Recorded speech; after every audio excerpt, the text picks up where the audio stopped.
Atos, capítulo 5. Mas um homem chamado Ananias, com a conivência da esposa Safira, vendeu uma propriedade e guardou parte do valor da venda para si. Em seguida, entregou o restante aos apóstolos como oferta. Mas inesperadamente, Pedro lhe disse: Ananias, como você permitiu que Satanás o levasse a mentir ao Espírito Santo, escondendo parte do dinheiro da venda da propriedade? Antes de vendê-la, tudo era seu. Depois que a vendeu, poderia ter gastado o dinheiro como quisesse. Como foi cair nessa armadilha?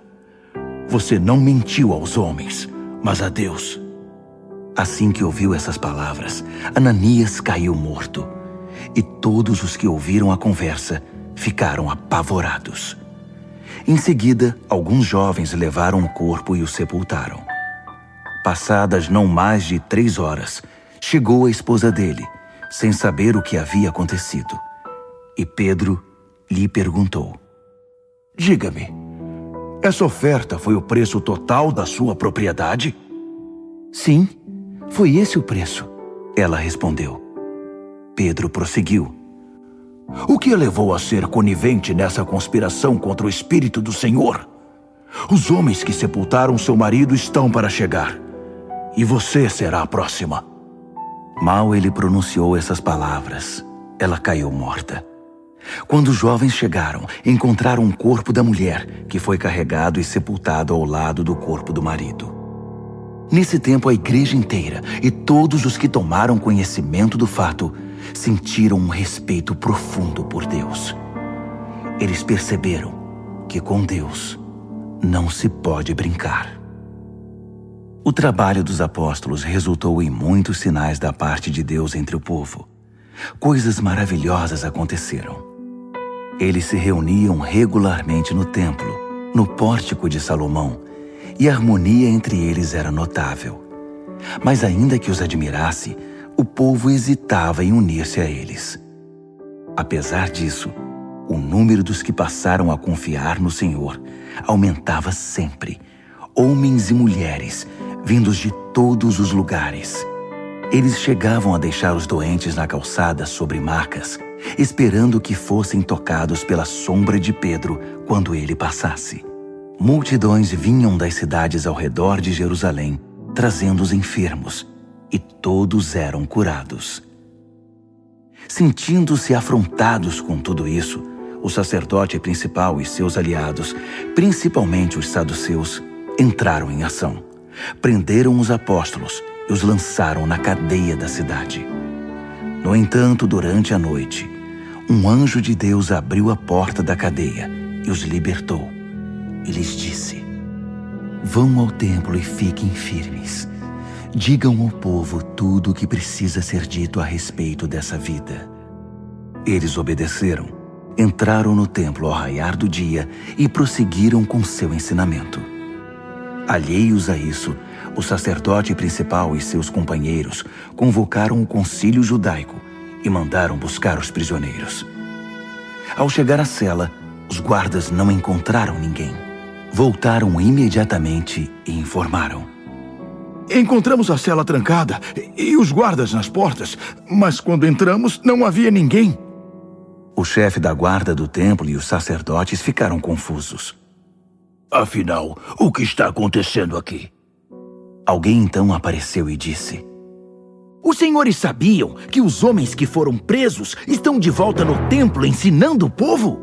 Então o chefe e os guardas foram atrás deles, mas os trataram bem, temendo uma reação violenta do povo.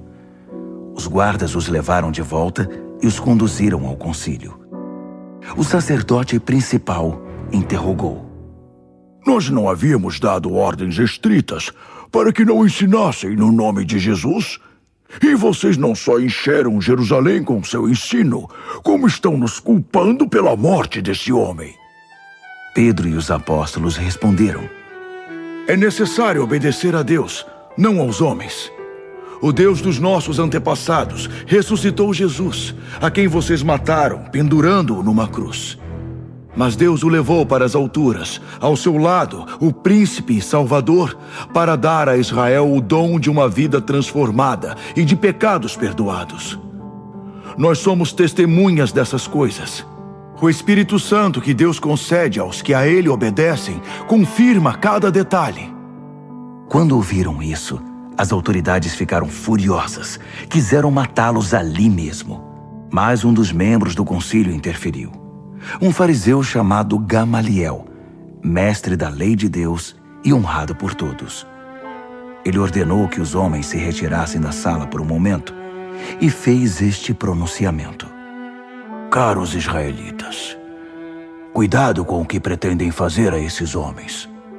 Não faz muito tempo, Teudas fez grande estardalhaço, alegando ser alguém, e conseguiu 400 seguidores. Ele foi morto. Seus seguidores foram dispersos e nada aconteceu. Pouco tempo depois, na época do censo, Judas o Galileu apareceu e arrebanhou alguns homens. Ele também fracassou e seus seguidores se dispersaram por toda parte. Portanto, digo a vocês, tirem as mãos desses homens. Deixem-nos em paz.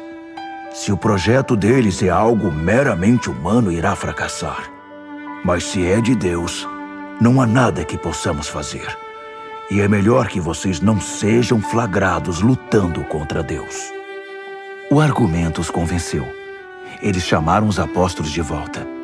Após mandarem açoitá-los, eles os advertiram a não falar no nome de Jesus e os expulsaram dali.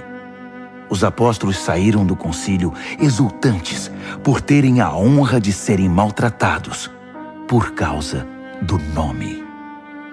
E não perderam um minuto sequer. Todos os dias estavam no templo e nas casas, ensinando e pregando a respeito de Cristo Jesus.